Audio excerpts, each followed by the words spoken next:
ناظرین، کشمیری شال دنیا بھر میں مشہور ہے، یا یوں کہا جائے کہ کشمیری پشمینہ شال تو بے جا نہ ہوگا۔ ہمارے ساتھ بات چیت کے لیے موجود ہیں بشیر احمد بٹ صاحب، جو کہ دستکاری شعبے سے وابستگی رکھتے ہیں اور شال بافی کا کام کرتے ہیں۔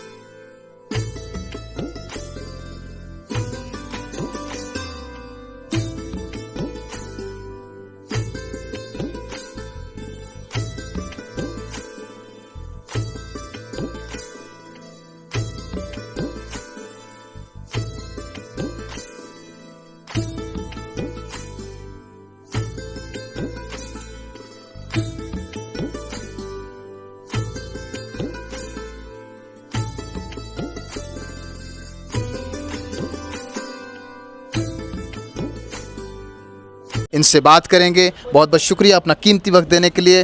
کب سے یہ شروعات ہوئی؟ میرے بچپن سے ہی، بچپن سے میرا بابا کے دادا جی ہے، وہ کرتے ہیں وہ کام۔ اس وقت اتنا پیسے بھی نہیں ہیں تو میں اسکول جاؤں گا، پھر تو میں نے کارخانے پہ لے کر گیا میرا بابا۔ ادھر اس کا جیجا جی تھا، وہ ہمارے بہت بڑے ایک بزرگ ہے، غلام حسن شیرہ ہے اس کا نام۔ اس نے 100 سال کے بعد گزر گیا تھا، اس کو 100 سال ہو گیا، کم سے کم 200 سال ہو گیا، مجھے 35 سال ہو گیا۔ میں خوش ہوں اس کام میں۔ میں نے بہت بچوں کو سکھایا، پڑھے لکھے بچوں کو سکھایا۔ ہمارے گھر میں پڑھے لکھے بچے ہیں، انہوں نے بھی سکھایا۔ میری 2 بیٹیاں ہیں، انہوں نے بھی سکھایا۔ میرا بیٹا ہے آج پڑھا لکھا ہے، وہ بھی کرتا ہے یہ کام۔ آپ کون سے علاقے کے رہنے والے ہیں، اور کیا یہ صرف آپ کے گھر میں یہ شال بافی کا کام کیا جاتا ہے یا پھر اس کے علاوہ پورے علاقے کے اندر؟ دراصل ہمارا ڈسٹرکٹ جو ہے وہ بڈگام ہے۔ میں بیروا، میرا گاؤں کا نام ہے سنپا۔ سنپا میں کم سے کم 300-400 لوگ یہ کام کرتے ہیں۔ پہلے تو 2005 میں اکیلا اواٹی ہوں، آج تو وہاں 20 اواٹی ہے۔ تو کمپٹیشن بہت زیادہ، کمپٹیشن زیادہ ہے۔ میں اس میں خوش ہوں، کمپٹیشن جو بڑھ جائے گا، میری بھی اوپر سے کاریگر ہے وہاں پہ۔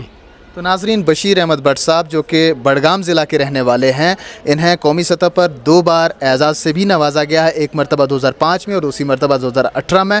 اور اس کے بعد پھر جب آپ کو اعزاز سے نوازا گیا تو پھر کیسا محسوس کیا آپ نے، اور کام کے اندر کیا دلچسپی بڑھی؟ کام کی طرف بھی دلچسپی بڑی، غریبی بھی ختم ہو گئی۔ جب سے ایوارڈ ملا تو غریبی بائی بائی ٹاٹا۔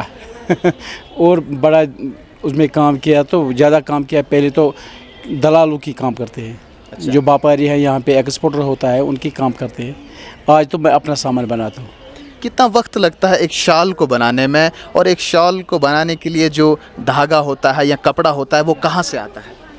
جو دھاگا ہوتا ہے اس کو بھی بیچنے والا ہے یہاں ایک وہ دھاگا سلک بھی بیچتے ہیں، یہ کاٹن بھی بیچتے ہیں، دونوں بیچتے ہیں سری نگر میں۔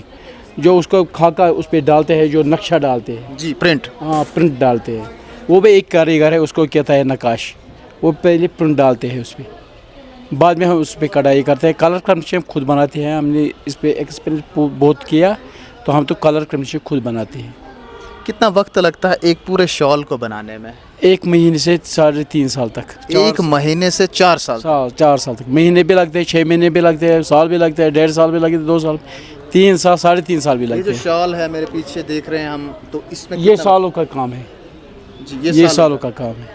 تو کتنے میں پھر یہ مہینے کا کام ہے۔ اچھا، یہ والا مہینے میں، یہ والا سالوں میں۔ ہاں۔ اور پھر اس کی قیمت کیا جاتی ہے؟ قیمت تو 40,000 سے چڑھتا ہے، 40,000 سے 8 لاکھ تک جائے گا۔ 40,000 سے 8 لاکھ تک اس کی قیمت جاتی ہے۔ تو خریدار پھر یہاں مقامی خریدار ہوتے ہیں یا پھر آپ اس کو باہر دوسری ریاستوں میں یا بیرون ممالک میں بیچتے ہیں؟ بیرون بھی بیچتے ہیں، یہاں بھی ایکسپورٹر ہے اپنی، بہت ایکسپورٹر ہے جو لیتے ہیں ہمارا سامان تو وہ بھی بیچتے ہیں، ہم خود بھی بیچتے ہیں۔ ہمارے جو کسٹمر ہے وہ گڑگاؤں میں پورے دیش میں ہے۔ آج کل پورے دیش سے ہم کو سندھا سے ملتے ہیں کہ ہمارے کے لیے کچھ رکھو، یہ دے دو۔ بٹ صاحب، سمجھنا یہ بھی ضروری ہے کہ ڈیجیٹل دور ہے، تو ایسے میں مشینریز کا کافی زیادہ استعمال کیا جاتا ہے، تو کیا اس سے اس پر فرق پڑا کچھ؟ فرق پڑتا ہے۔ جب کوئی ہاتھ لگاتا ہے امرتسر کو